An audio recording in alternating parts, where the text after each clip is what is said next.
Oh, hold on. Hey, I'm Dave Zackin. I'm a ceramic artist. I'll tell you more as the show goes on. My big thing, I work at a community studio in Brooklyn, and they teach a lot of classes there, and then it's sort of set up like a gym where you have 24-hour access. So I take all the unwanted pottery there, and then I kind of change it around into something else. We can do the next slide. So the trick is to take something that's existing and make it feel like my own, and that's sort of like the trick I play with myself, to try and take, like, somebody made this nice vase, but it was still wet enough that I could work with it, so I kind of smushed it around, and I made it into a sock for this one. We could do the next slide. So a lot of the ones, if I get something that has never been cooked, then I can really mess around with the form, add faces, and this is sort of the stuff that I can do without thinking too hard, kind of just flow state. Like, I've been drawing the same faces since I was a kid, so it's often like permutations of like, oh, I know 6 kinds of eyes, I know 3 kinds of noses, let me see what I can make with these. And those are really fun, and it's also nice working with the abandoned stuff. One, because I never learned to use the wheel, even though I've been doing pottery for a decade, so it's nice to get like fresh bowls that people don't, at the studio, like if you don't want to keep something, then you've got to re-wedge the clay and make it usable for the next person. So I put up all these signs that say, like, if you don't want to re-wedge it, just leave it on my shelf, and then, I get a lot of stuff to work with. And so it's nicer than a blank canvas. And then we can go to the next slide. So the other ones are, if I get a lot of stuff that's already been cooked, and that means I can't change the form at all. So there's piles of stuff at the end of the semester that maybe, like, I think probably an elementary school student made this spoon, but I really liked the shape of it. And so it's kind of fun to just take some stuff and recontextualize it. And I have a 7-year-old at home, or he's turning 7 at the end of the week. So it's nice to be able to do some of the ceramic work from home. So a lot of these things I'll paint with underglaze at home, then I'll bring them to the studio and dip them in clear glaze or dip them in yellow. And I do a lot of, I'll do one layer and then I'll paint over it with wax, and then I'll do some other layers on top of it. We could do the next slide. So a lot of the stuff too I make is, let me see what I wrote. The work got really popular on the internet during the pandemic. And so I'm always debating whether I'm making it, whether the original art object is the important thing, or whether the photo of it that more people see is the important thing. But I try and make the original object pretty good no matter what.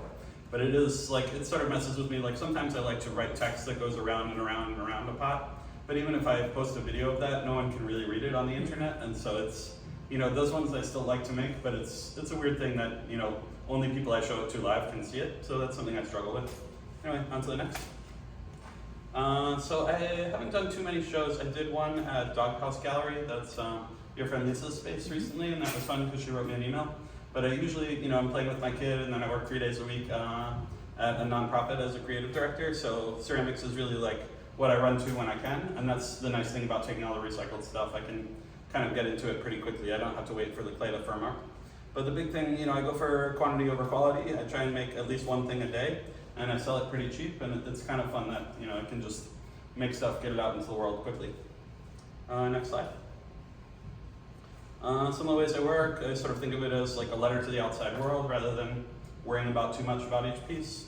I usually start writing on a piece before I fully know what I want to say. I've kind of got the gist of it, and then I figure out how much space I have left, and that makes me do a lot of strunk and white, cutting out unnecessary words so I can squeeze it all on there. And then the last thing, this is a little bit garbled, but it's like, try and, I guess if we go to the next slide, I can explain it. But it's basically on something like this. I'm not trying to convince somebody that this is true, but I'm trying to convince them that I believe it. It's sort of, if you write something and somebody reads it, it almost implants the thought into their head, then they have to reckon with it. So that's the letter to the outside world thing, that it's sort of fun to think about, like, yeah, just squeeze the whole tube of toothpaste in there, then I dip my brush in, that makes sense. And it does make sense for a minute or two until it doesn't make sense, and that's the minute or two that I really like. So I think we can go on to the next one. Okay. Well, this is where I've run out of most of the important stuff to say, but I put a couple of my greatest hits up there that I liked. So I was very proud of the portable micro toilet. I felt like, we can link over the toenail clippings container. It's sort of fun that, since I sell them relatively cheap and I make a lot of them, so I don't have to place that much importance on each piece, but I still fall in love with each piece and try and figure out how I can get a narrative going really simply. Like, you try and think of like, who would own this, what's the voice of the object, and it's really nice working from an object that already exists, because when I grab it, then I kind of figure out what I want to do with it. We go to the next slide. Oh, and what's the time check? How many? 4 minutes. Oh, no, I've got a bunch of time. All right, I went faster than I thought. So let's see, I guess I can just talk extemporaneously, but I was proud of this very small joints for babies because it's good. It's almost like, you know, the first ones I showed that were the figurative ones are a little bit more get into the studio, do some flow state, like make a more traditional piece. And these ones are a little bit more like a puzzle where I'm just trying to, like, I'm staring at a piece in front of me and sometimes I'll hold a piece in front of me for 10 minutes and stare at it and be like, all right, I better write something.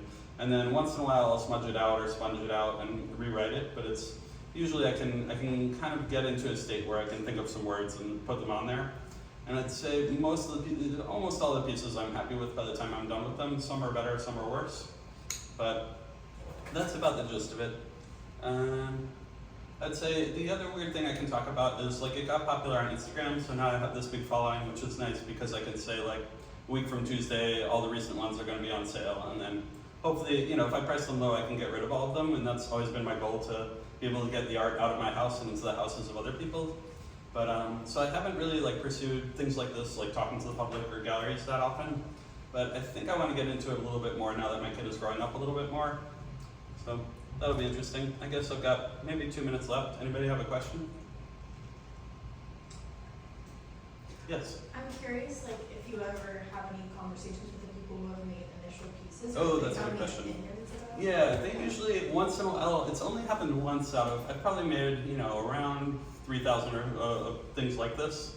Wow. And one person didn't realize that they had forgotten about a piece and it was in the trash bag, and I made it and they were like, Dave, you took my piece. But like, it was a friend of mine, so like I bought him pizza and it worked out. Nice. But most people in the studio are sort of happy to have this stuff have a second life. And then I really like the very wonky things that like the elementary school kids will make that are just a mess, because then it's got some grooves to work with.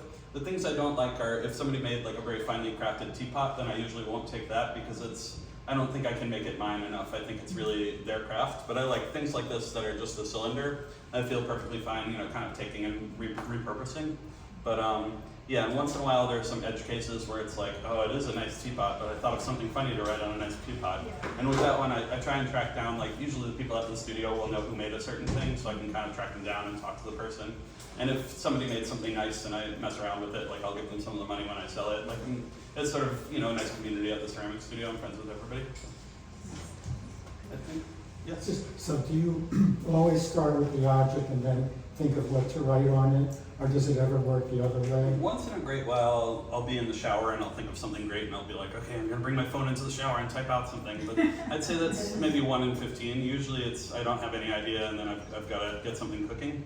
But it'll be, you know, every once in a while. The best are when I rediscover some joke from junior high that I'm like, oh, in junior high we were laughing about this and I forgot about it. I gotta write it on a pot. So I've really like mined my history a lot, but think of that like Snoop Dogg lyric of somehow, some way, keep coming up with funky ass shit nearly every single day. Like I'm like, okay, gotta come up with something, and it's kind of a fun game to play before I go to bed at night. I try and knock out a couple of these. Nice. All right. I don't know if that's time or if I got 30 one. seconds. All right. Well, that's 30 seconds. Thank you all for having me here. This is really cool. Thank you, Dave. Dave's show is up at the Doghouse Gallery, which is on Montrose Avenue, near Brown Avenue in Bushwick.